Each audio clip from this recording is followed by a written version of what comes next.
Hi guys, Nick here. Just got back from a Star Wars Destiny Kit 1 tournament in Wyong at Rebel Outpost.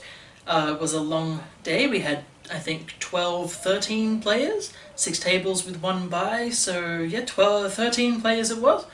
It was a good day, and I just thought I would bring you the deck that I ran today. It's a Jabba Vader control deck. It is fun to play. It's quite good to play as well. I will show you how it went. We placed top 4 together. So here we go. So these are the characters we're using. We're using Jabba the Hutt at 2, Count Dooku at 2, which gives us theoretically 21 health in total. It is usually a bit more with Dooku's ability to discard 1 and gain a shield before damage. And we're using the Emperor's Throne Room because a lot of our upgrade dice have specials on them, very strong specials too. Jabba's ability to re-roll yellows when he rolls in is fantastic for him and the cunning dice you'll see later. He just has a strong die in general. There's no damage on it, so you've got focus, focus, 2 disrupt, 2 discard, and 1 resource, and then of course blank. Dooku has 1 damage, 2 damage, 1 focus, 2 discards with a cost, and 1 resource. Basically, these 2 characters together are very good at disrupting your opponent's hand and their resources, while doing the occasional poke at them. Beyond that, there's not much more I really need to explain with them. They fit together at 11-15 and 11-14. And yeah, they make a good team. They let you use Villain Yellow and Villain Blue together, which is always a positive thing. Alright, next I'll go on to the upgrades. So in terms of upgrades, we've got 2 times Cunning, 2 Sith Holocrons, 2 Force Chokes, and 2 Force Throws. We'll start with Holocron. Basically, if you don't know what Holocron does, then I'm sorry, there's no help for you. It is a fantastic blue card that just lets you put your Force abilities onto characters for free. That's basically what it does. It's free to play, and it creates a lot of opportunities for you. It also has focus on it, which is fantastic. Then we've got Force Throw, which really the top 3 dice abilities don't matter too much. The Disrupt's not terrible, but I would happily do without it. The 2 specials on it, though, remove a die to deal character damage equal to the value showing on that die, is just amazing. It's fantastic for control and for saving yourself. It prevents damage from getting to you and sends it back at the opponent, and it creates an oppressive situation where the opponent can't really do a lot without you being able to interact with it. It is possibly a bit stronger than it needs to be, honestly. It is also blue character only, but Holocron circumvents that with Jabba because Sith Holocron can put blue abilities everywhere. Choke. I love this card, Force Choke. We've got 2 Disrupt, 1 Discard, 1 Resource, and then 2 Special Faces. It's, again, blue character only, so you need Holocron to put it onto Jabba. But it's special to deal an unblockable damage and then turn one of their dice to any side is spectacular in this deck. People I heard today were saying that Force Choke is not a good ability. I proved them wrong. Force Choke is a fantastic ability, especially in this deck. The only thing that makes it a bad ability for control is that the opponent is able to discard to re-roll things. Force Choke in this deck is fantastic because you are discarding so many cards from your opponent's hand. If they are discarding to re-roll, they're basically going to mill themselves out, and if they are not discarding to re-roll, they've got no cards to discard anyway because you sent them all to the discard pile. And then of course we have Cunning, which is really spectacular. It creates some interesting interactions in the deck. Resolve a special ability on another card as if it were your card is very strong. It means that you can use holocrons that are on other people. So for example, this is yellow character only, and it goes on Jabba only. I can use this ability from Jabba to activate a holocron that is on Dooku before Dooku has rolled in to put an ability into play on him. Also, it has a discard phase, which fuels the discard part of the deck, and a focus phase, which is always fantastic. Now, things that are missing from this setup, I don't have any mind probes. I took one of those out of the deck. I'm thinking of putting it back in. It wasn't doing a whole lot considering part of my strategy is to mill them, but it is a good first turn roll in, because it can deal 5 damage straight up if you're lucky. I've also thought about putting a regular lightsaber in just for the unblockable damage. I've found that this deck struggles to put damage through shields, and a lightsaber would help with that. I do wish that Cunning wasn't yellow character only and was rather spot a character, especially because, you know, of the 2 characters I run, it's more likely that Dooku would be the more cunning character. But what are you going to do? So yeah, I think my upgrade package is fairly concise, and I don't really know how necessary the others would be, but I will be trying them out later on. The next 11 cards are the removal abilities. These help a lot with the control aspect. They're basically there just to save yourself from damage or from terrible effects. Feel Your Anger counts the number of blanks showing on their dice and removes that many. Deflect throws blasters back at people. Dodge removes blasters. He Doesn't Like You is spot removal, and Isolation is spot removal, and then Block is just dodge for melee attack. Today I found that Deflect and Dodge were not doing a whole lot. The meta at Rebel Outpost seemed to be very much a physical meta, but if I were to go to Sydney, their meta is typically very ranged focused, so Dodge and Deflect would be a lot more valuable there. Isolation and He Doesn't Like You are just fantastic cards. I like Isolation in some situations. It removes dice without you having to remove any of yours, but you get enough dice on the table that He Doesn't Like You doesn't really have a huge cost. I didn't get to use Feel Your Anger as much as I would have liked to. This card, I'm not sure I'm a huge fan of. I might drop that down to just 1, because it does rely on your opponent getting unlucky.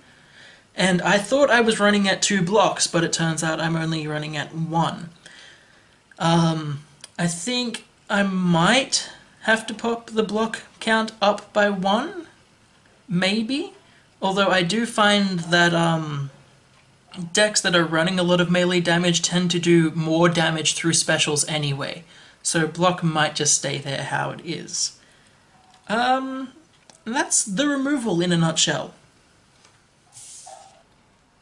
Alright, so the last few cards I have in here are the jank cards, I like to call them. They're just the cards that you have to have a bit of fun.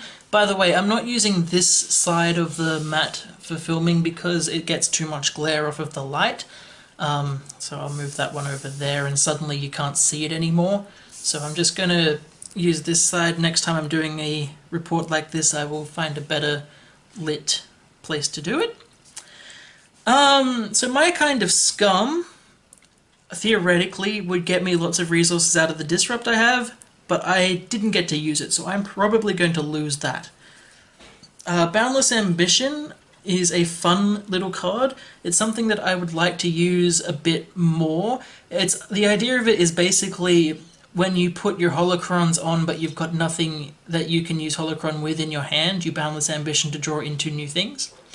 Abandon All Hope is a nice little tricky card. Especially if you get it turn 1, you can either strip their hand or strip their resources, and that's always a plus.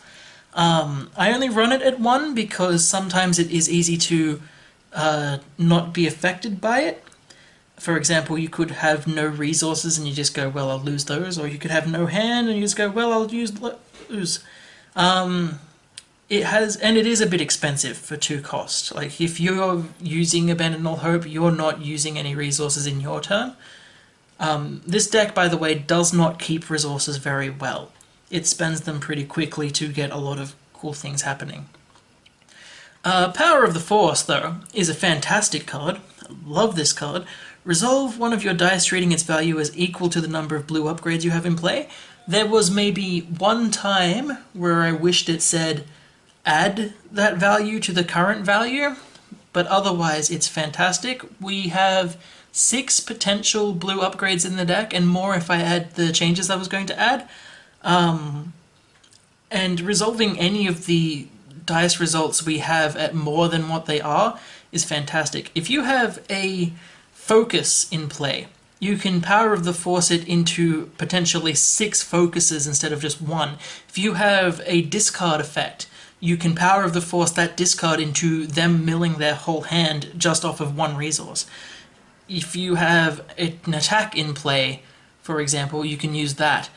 It's very strong, and the only drawback I find with this is its resource cost. Unpredictable, pretty simple card.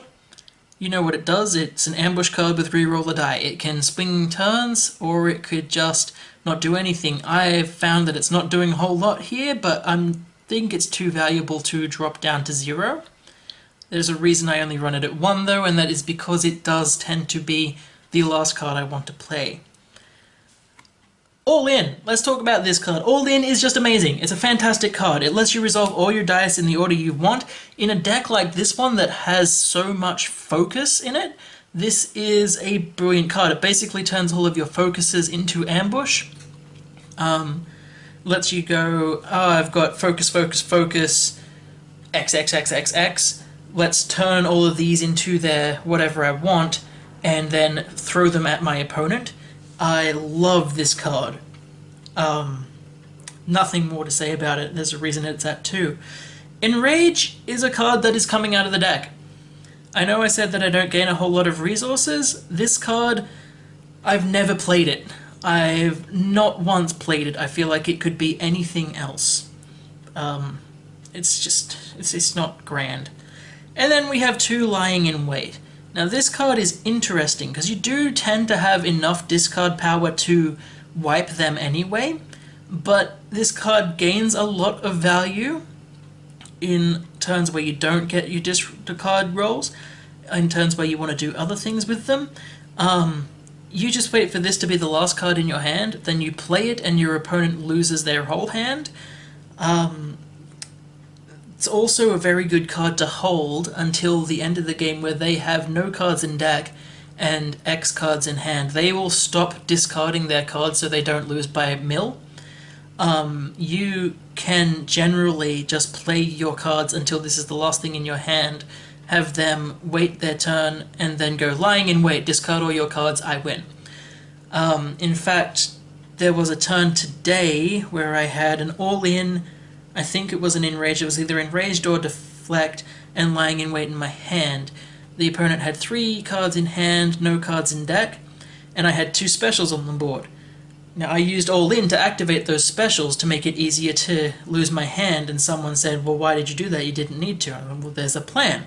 My opponent attacked into me, I discarded the Deflect, I'm pretty sure it was Deflect, to gain a shield on Dooku, and then I go Lying in Wait to basically end the game. There are lots of options available to you. All in all, I was really happy with how this deck ran. I've been trying to build a proper control deck since the dawning days of Destiny, and I feel like I've got it here. I feel like this is the skeleton you want for a control deck. It has some struggle with things like Vader that can throw out 6 damage for free in a turn. That does get a bit scary. It otherwise is fine, I think. I don't run a lot of spot cards, like spot a yellow, spot a blue, because characters die. I did find that Jabba was the first target a lot of the time. I'm not too sure why. My plan would always be to kill Dooku first. Dooku has damage on his die. He can still turn around and swing the game in the late game, and he's also very good at surviving in the late game with his discard to gain shields. Jabba can't fight back when he's the only one there. there's not a whole lot else to say about it. The characters' dice are very good. You'll notice they've got a 1-1-2-2-1 and a 1-1-2-2-1. This means that their initiative roll is traditionally rolling around about 5, which is stronger than a lot of decks will have as their average. I'm not 100% sure on how to do the math to work out that average, but once I figure it out, I'll let you know. Like I said, we came top 4 out of 13, which was a plus. I walked home with my TIE fighters, and the day was a pretty good day. So that's my deck profile, and I will talk to you next time I have something interesting to say. Thanks guys, peace!